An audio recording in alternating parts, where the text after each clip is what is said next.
Konon katanya, mengapa kok banyak tahanan yang meninggal duluan di dalam? Karena kondisinya tuh sumpek, Pak. Karena satu ruangan ini konon katanya bisa muat 20 sampai 50 orang sekali masuk.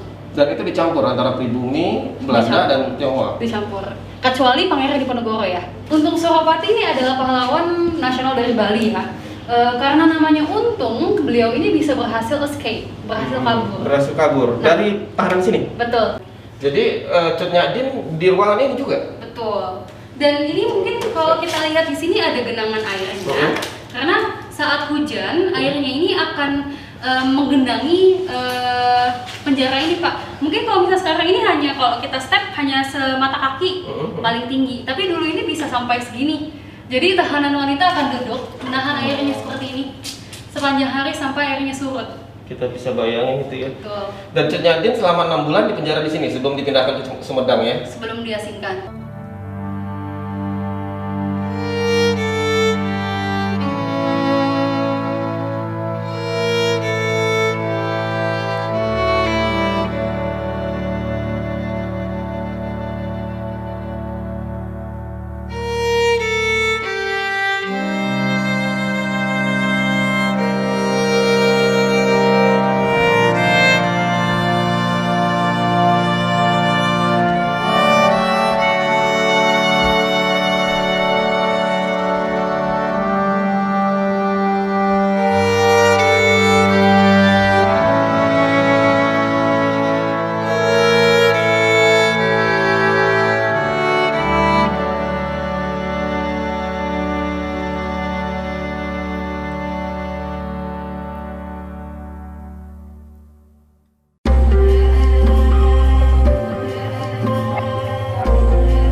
Oke, selamat siang. Sekarang kita lagi ada di Museum Sejarah Jakarta. Kita ditemani oleh Mbak Lulu ya. Halo semua. Oke. Mbak, ini banyak yang salah persepsi nyebut ini Museum Fathahillah. Sebenarnya gimana sih?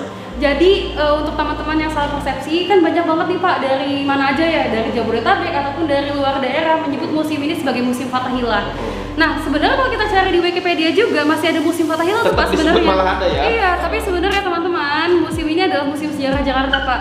Dulunya didirikan sebagai balai kota pada tanggal 25 Januari 1707. Sempat berubah fungsi waktu Jepang ada di kota ini.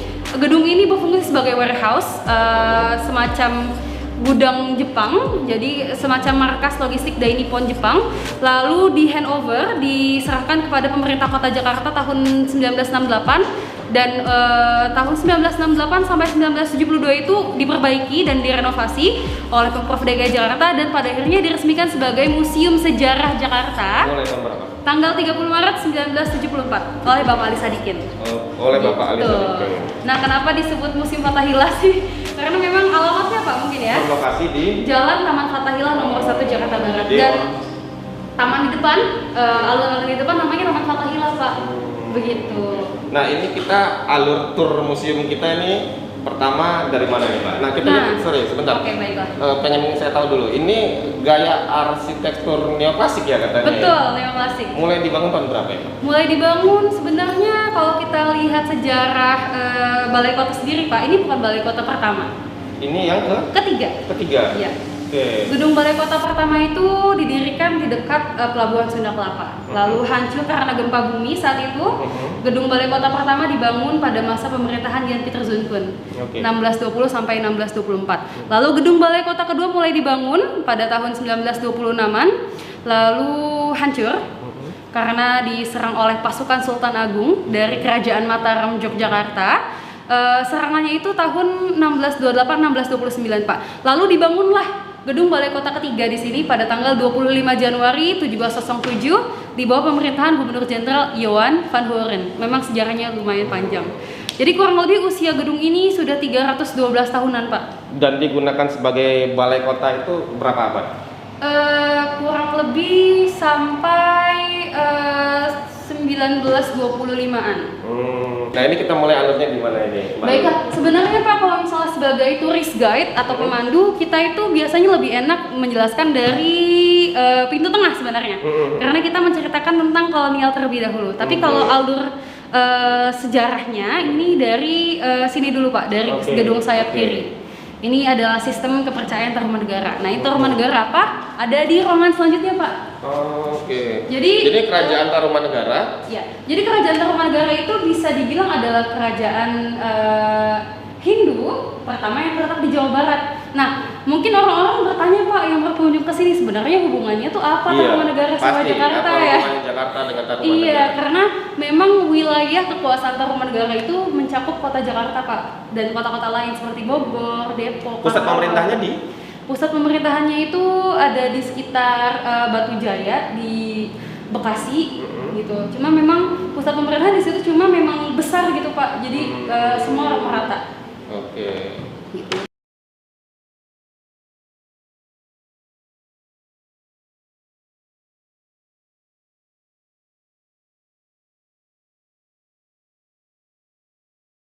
Nah, di ruangan ini kita bisa melihat gaya neoklasiknya. Ini kelihatan banget ya neoklasiknya ya. Betul. Nah, ini bagi yang penasaran, ini kita ada prasasti peresmiannya. Jadi mungkin nggak sembarangan ya Pak ya. Jadi memang nama resmi museum ini adalah Museum Sejarah Jakarta, diresmikan pada tanggal 30 Maret 1974 oleh Bapak Ali Sadikin. Nah, ini harus benar-benar diluruskan. Jangan disebut lagi Museum Fathahillah ya. Betul. Museum Sejarah Jakarta. Ini arsitektur neoklasiknya benar-benar. Tapi memang ada sedikit ini ya Pak, pengaruh budaya China. China ya, benar. Masih ada warna merah. Warna merah, terus ukiran-ukirannya. Betul. Peninggalan Tiongkok kayaknya ya.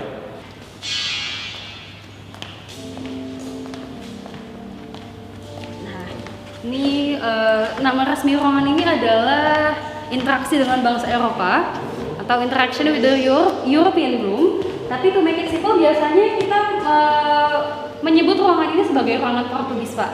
Nah, kenapa ruangan Portugis? Karena terdapat koleksi yang sangat amat menggambarkan Portugis di sini. Ini adalah prasasti. Mendarat di Jakarta, di Batavia, Jakarta ini Portugis ya? Portugis. Lalu kalau misalnya kita menjabarkan negara-negara yang pernah di sini, sebenarnya banyak ya Pak. Coba kalau menurut buku sejarah mungkin yang Portugis, ya? Belanda, Jepang ya. Kayak Inggris pernah kesini. Kita ada Raffles kan di sini. Terus kita juga ada Prancis pernah kesini. Lalu Jepang itu sebenarnya mendarat di Indonesia bukan tahun 1942, melainkan tahun 1941. Tapi nyampainya bukan di Jakarta dulu, di Tarakan, Kalimantan. Awal masuk ke Indonesia. Betul. Ya. Nah, ini adalah prasasti Padrau. Padrau itu kalau bahasa Portugisnya padrong. Padrong artinya monumen juga, monumen. Jadi prasasti Padrau ini dibuat dalam rangka merayakan perjanjian kerjasama perdagangan Pak, antara bangsa Sunda dan juga Portugis. Nah, itu kerajaan apa dulu? Sunda. Namanya kerajaan Sunda. Jadi perjanjiannya ini kalau nggak salah pada tanggal 21 Agustus, bukan kalau nggak salah, memang benar 21 Agustus 1522 di situ. Nah, ini juga isi perjanjiannya apa, Mbak? Jadi isi perjanjiannya itu tentang salah satunya adalah pembuatan kastil, Pak. Jadi in this case, Portugis ini akan membuat kastil atau benteng Portugis yang besar di area kerajaan Sunda. Gitu. Nah, Portugis itu meminta izin kepada kerajaan Sunda dan diizinkan. Lalu selain itu, Portugis juga meminta pajak. Pajaknya bukan berupa uang, bukan berupa gulden saat itu, melainkan pajaknya itu adalah 1000 keranjang lada yang harus diberikan setiap tahun. Tapi sayangnya perjanjian itu dan pajak itu tidak pernah terwujud. Karena Belanda sudah terlanjur masuk. Iya. Itu Belanda datang? Oh, mohon maaf, bukan Belanda Pak. Tapi panglima perang dari Demak dan Cirebon. Nah, yang di sini tahun ruangan 1527. Kenapa 1527? Karena di sini kita ingin menekankan hari lahir, tahun lahir kota Jakarta.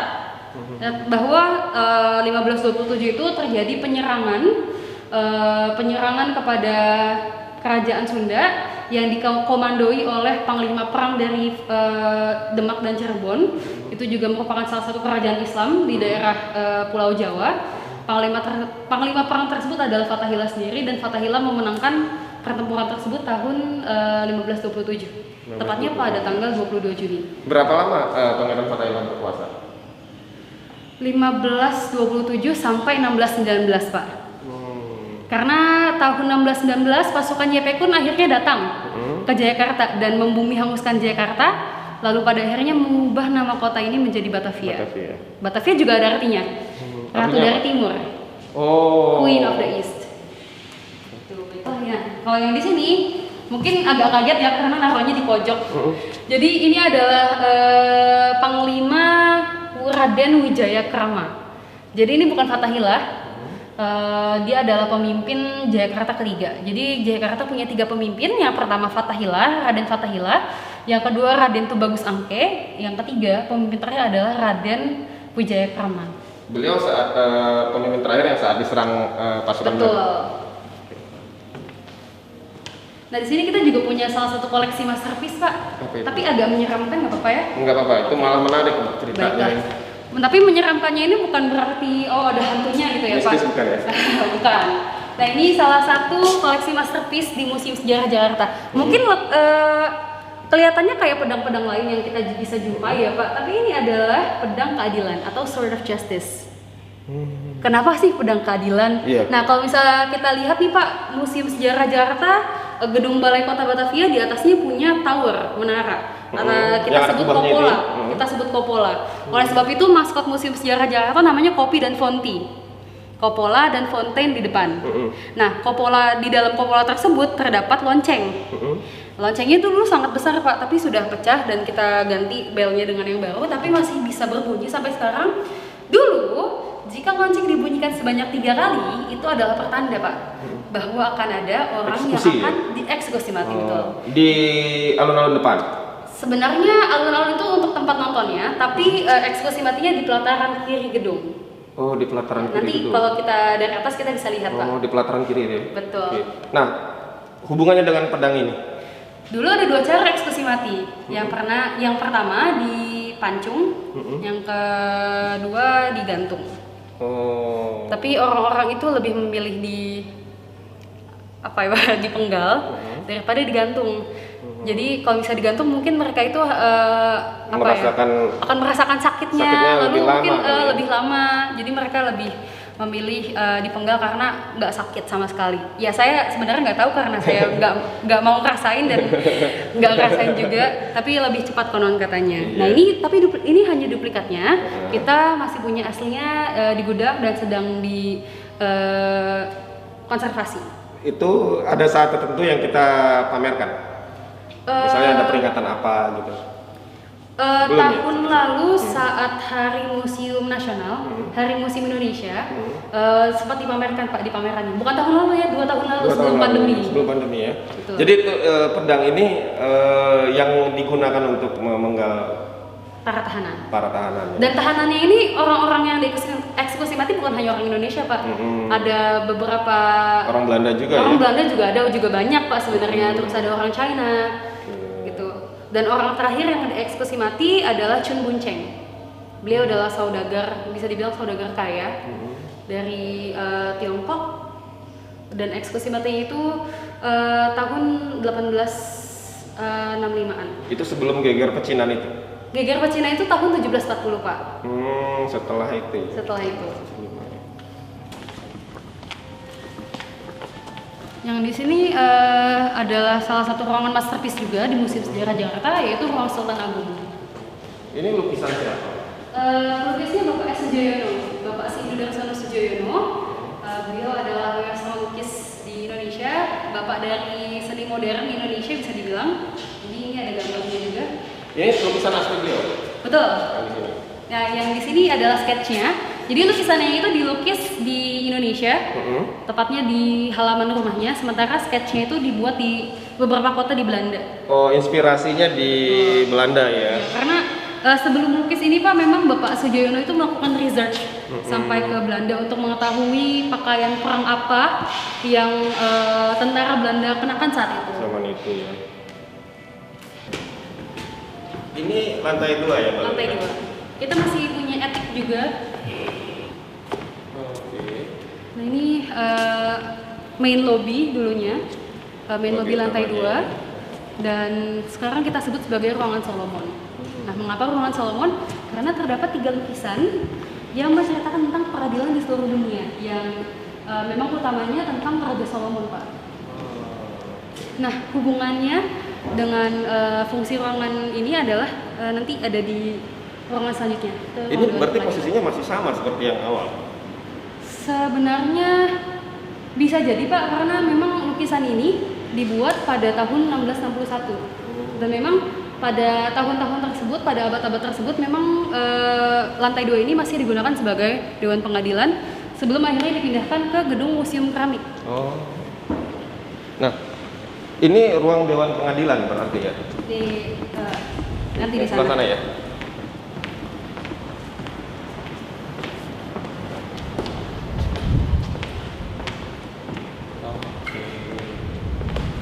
Ini bukan meja makan, mungkin beberapa pengunjung menyebut ini sebagai meja makan karena memang terlihat seperti meja makan tapi bukan. Jadi para petinggi Belanda seperti hakim, jaksa akan duduk di atas kursi, sementara orang-orang yang diadili, mau dia bangsa apapun, bangsa Indonesia, bangsa Belanda, bangsa Tiongkok, duduk di lantai untuk diadili. Dan mereka yang memutuskan ya? Betul. Tapi kebanyakan, kalau misalnya kita lihat kondisi penjara ya, kebanyakan tahanan itu akan meninggal dunia duluan di dalam penjara sebelum mereka diadili. Dieksekusi ya? Karena ada wabah kolera itu tadi. Wabah kolera dan juga mungkin situasi dan kondisi penjara yang kurang layak kali Pak. Di sini kita juga ada lukisan Van der Para. Sampai sekarang pelukisnya tidak diketahui siapa, tapi ada yang unik dari lukisan ini Pak. Nah Van der Para itu siapa sih? Van der Para adalah salah satu gubernur jenderal VOC yang memimpin, mohon maaf, ya dia adalah gubernur jenderal yang terkenal kejam, memimpin pada tahun 1761 sampai 1775. Kalau nggak salah bukan VOC tapi Hindia Belanda Pak. Mohon maaf, saya agak lost. Ini Hindia Belanda ya, gubernur jenderal Hindia Belanda. Cukup kejam dia ya? Ya, cukup kejam dan juga mungkin tamak. Dia juga punya kasus korupsi, nepotisme. Nah, yang unik dari lukisan ini, kalau kita jalan ke kanan, ke kiri sambil melihat matanya, konon katanya matanya akan mengikuti kita, Pak. Ya. Gitu.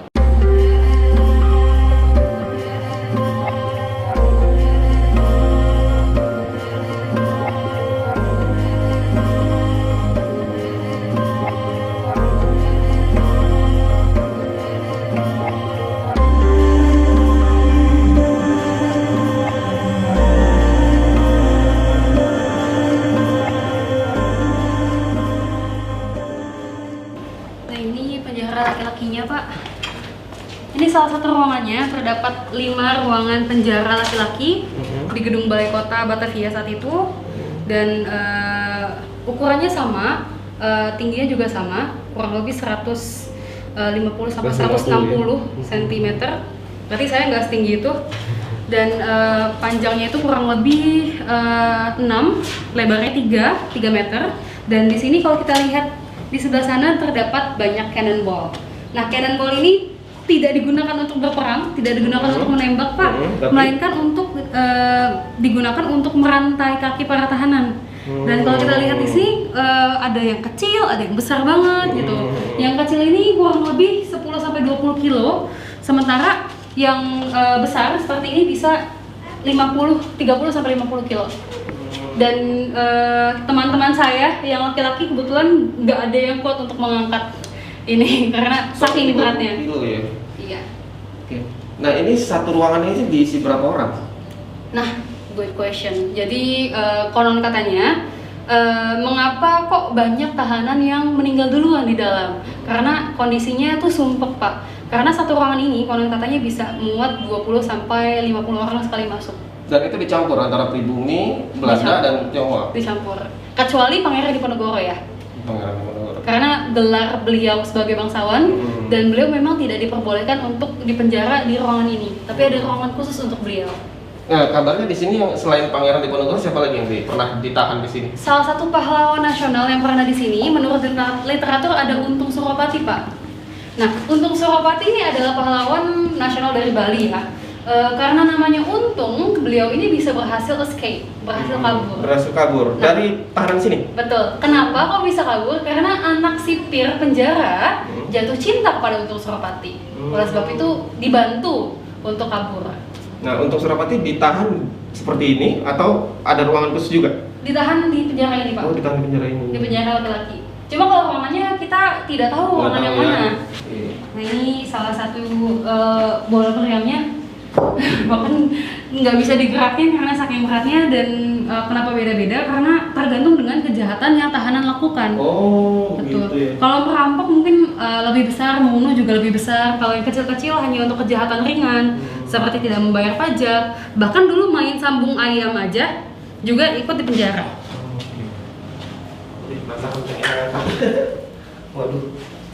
Jadi ini aslinya buat peluru meriam ya? Iya. Tapi digunakan buat rantai. Kelihatan. Cuma ya seperti ini nih, tingginya cuma 150 sampai 160 ya. Betul. Yang lebih tinggi di sebelah sana itu. Di tengah-tengah. Oh iya. Biasa. Kita bisa bayangin zaman itu isinya sekitar 20 sampai 30 orang yang dulu ya. Maksimal 50, Pak. Maksimal 50. Betul. Wajar aja kalau pada mati duluan sebelum dieksekusi ya. Oke. Apalagi saat itu ada wabah penyakit kolera dan mereka mulai dari kegiatan makan, minum, mohon maaf, buang air itu di dalam penjara. Oleh sebab itu mereka tidak diberi kesempatan untuk pergi ke toilet, Pak. Jadi menumpuk lah penyakit-penyakit yang ada di sini. Ini penjara laki-laki, kita ada penjara wanita. Mungkin mau ke sana? Baik. Boleh.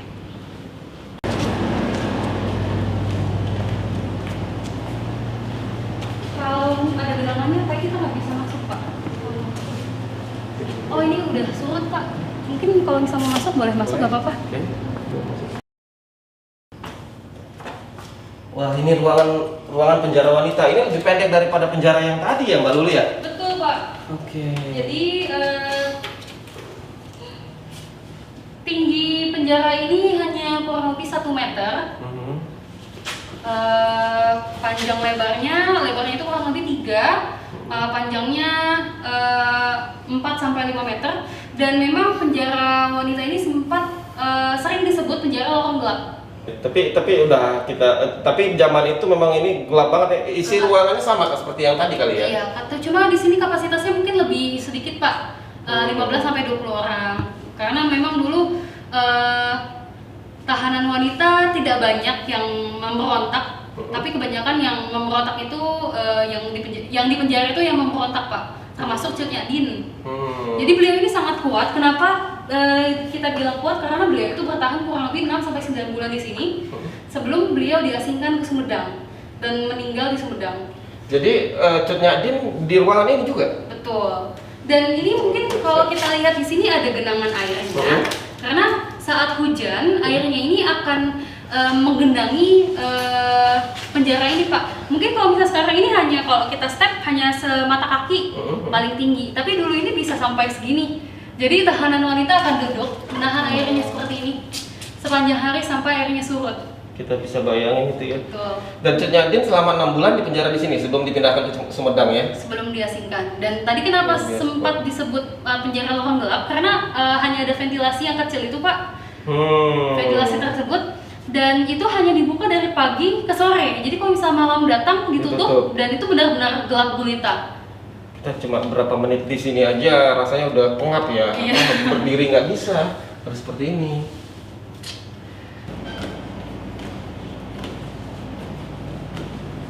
Sebenarnya kalau bagian situ agak bahaya juga. Iya, memutar ya Pak ya, Betul. kecil. Kepleset bisa jatuh. Ya, ini sebelum diresmikan sebagai ruang Diponegoro, ruangan ini hanya tersimpan keramik koleksi yang ada di Museum Sejarah Jakarta. Dan ini diresmikannya baru sih, Pak, sebenarnya. Oh. Tanggal 1 April 2019. Ruangan ini. Betul. Oleh Tapi Bapak. memang ruangan ini tempat Pangeran Diponegoro ditahan. Betul. Berapa lama Pangeran Diponegoro ditahan? Kurang lebih 26 hari. Di sini ada keterangannya, Pak. Oh. 8 April hingga 3 Mei. Betul. Gitu. Dan di sini Pangeran Diponegoro tidak sendirian, Pak. Di sini terdapat beberapa daftar Oh, ini daftar. nama orang-orang Ini yang di sini. yang menemani beliau ya di sini ya. Betul. Ada juga istri, adiknya, ada punakawan dan juga pelayan-pelayan lain. Oke. Nah, sebelum kamar Diponegoro nih Pak, sebelum Diponegoro di sini, sebenarnya ruangan ini buat apa sih? Jadi ruangan ini sebenarnya adalah kamar untuk kepala sipir. Oh, kepala penjara ya. Betul. Oke. Jadi setelah ada berita, Pangeran Diponegoro akan ditahan di Batavia, tidak tahu waktunya kapan. Mohon maaf, kepala sipir itu harus mengosongkan kamar ini dan menjadikan ruangan ini sebagai ruangan tahanan sementara untuk Pangeran Diponegoro beserta para pengikutnya dan juga Pengikutnya istri. ini ya. Ada istri, adik, ipar dan punakawan ya. Betul.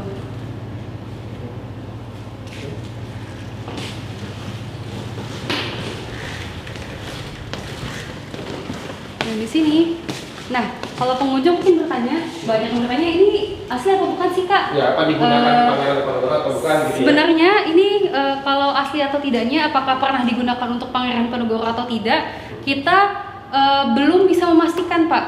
Kenapa? Karena memang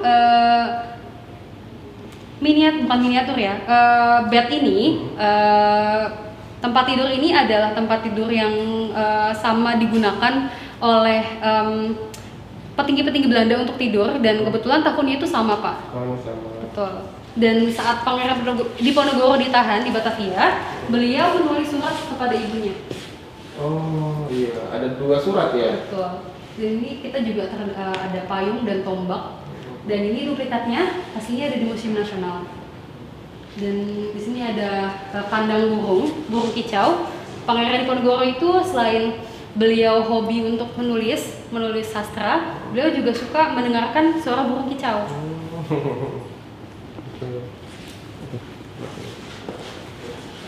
Dan ini adalah Corvette Pollux. Konon katanya Corvette Pollux adalah kapal yang membawa Pangeran Diponegoro dari Magelang ke pelabuhan Tanjung Emas, Semarang, lalu Tanjung Emas ke pelabuhan Sunda Kelapa di Batavia. Dan ini ada sketsa Diponegoro.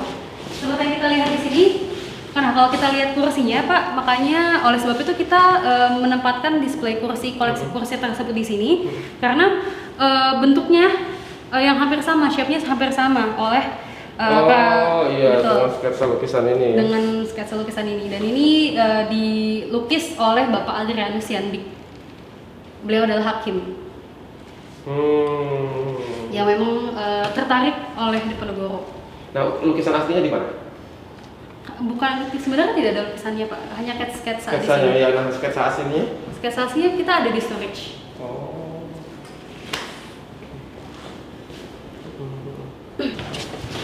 Nah ini juga lantai kayunya, lantai kayu mazenin kita naikkan sedikit. Kita tetap menjaga lantai kayu yang asli di bawah Pak, dan juga temboknya.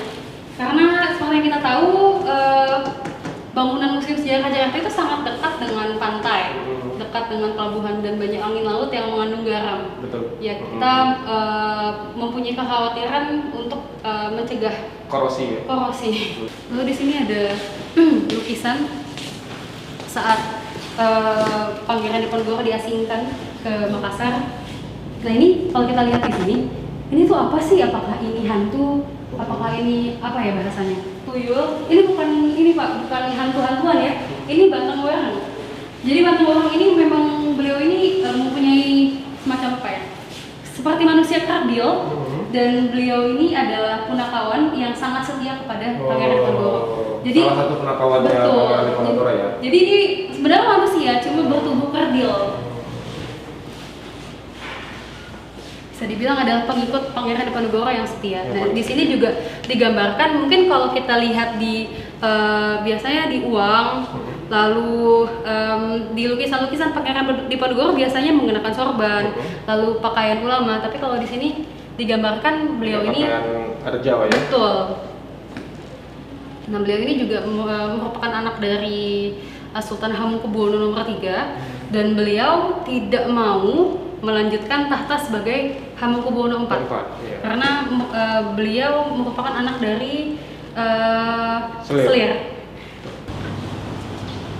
Mbak Lulu, ini sumur ya? Betul. Ini sumur apa ini? Ini sumur tua Batavia, tapi bangunan yang di sekelilingnya itu baru ya Pak. Tujuan kenapa dibangun ini supaya untuk bikin lebih safe kali ya, bikin lebih aman. Nah, ini sumur tua Batavia, fungsinya adalah sumber air bagi bangunan ini. Tapi sayangnya Pak, banyak banget cerita hoax atau cerita fake, cerita bohong yang beredar tentang sumur ini. Apa gitu Mbak? Jadi tuh banyak yang bilang bahwa sumur ini adalah sumur yang digunakan untuk membuang jenazah.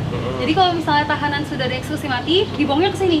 Tapi itu cerita bohong Pak. Nggak mungkin dong. Cerita. Sementara Iya. ini dijadikan sumber air ya. Betul, nggak mungkin. gedung Jadi ini ya. cerita bohong. Jadi seperti yang tadi sudah dibilang, sumur ini digunakan untuk sumber air bagi bangunan. Airnya memang air mentah, tapi air ini dipakai untuk memberikan minum kepada kuda dan juga para tahanan. Jadi tahanan diberinya air mentah, bukan air matang. Dan kalau kita lihat di sana ada yang semacam bulatan itu adalah tempat air minum kuda. Oh, tempat penampungan air minum kuda itu Iya ya? betul. Bukan yang di sana, yang di sini Pak. Oh iya iya. Kalau yang di sana itu tempat untuk menggiling tebu. Jadi itu ada 2 pasang, satu dua. Oh, untuk memeras tebu ya? Betul. Dan di taman belakang Museum Sejarah Jakarta ini dulunya memang peternakan kuda.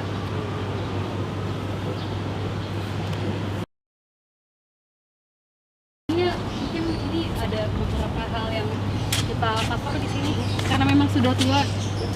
Ini ditulis dari dipahatnya bahasa Belanda kuno. Bahkan saat saya memandu orang Belanda, turis Mereka Belanda, bingung. mereka bingung. Dari tahun 1722. Nama monumen ini adalah monumen Pieter Aberveld. Jadi Pieter Aberveld merupakan nama orang dan konon katanya Pieter Aberveld itu blasteran Jerman Asia. Asianya masih kita perlu cari tahu. Ada yang bilang dari Siam, ada yang bilang dari Jawa. Dan ini dipahat, diukir menggunakan bahasa Belanda kuno. Dan pengalaman saya saat saya memandu turis Belanda Pak, mereka kebingungan. Mereka nggak tahu ini? Mereka nggak tahu karena saking lamanya mungkin ya Pak ya. Dan ini bahasa Javanese Sanskrit. Dan ini sebenarnya kalimatnya ini adalah kalimat ancaman ya, peringatan bagi para pribumi kalau misalnya nggak mau kayak Peter ya jangan mengkhianati Belanda gitu. Nah Peter ini siapa sih? Pieter Aberveld ini merupakan bisa dibilang Robin Hood-nya Batavia. Beliau ini orang kaya tapi beliau masih merampok orang kaya lagi dan hasilnya dibagi-bagikan kepada orang yang tidak mampu. Gitu. Sayangnya nih Pak, tanggal 14 April 1722 beliau ini terciduk. Ditangkap oleh Belanda karena ketahuan memimpin rapat. Nah, rapat itu diadakan dalam rangka persiapan penyerangan ke Batavia. Jadi in this case orang Jerman tapi nggak suka sama serumpunnya orang Belanda. Nah, lalu pada tanggal 22 April 1722 Pieter Aberveld dieksekusi mati. Ditangkap dan dieksekusi mati. Caranya lumayan sadis.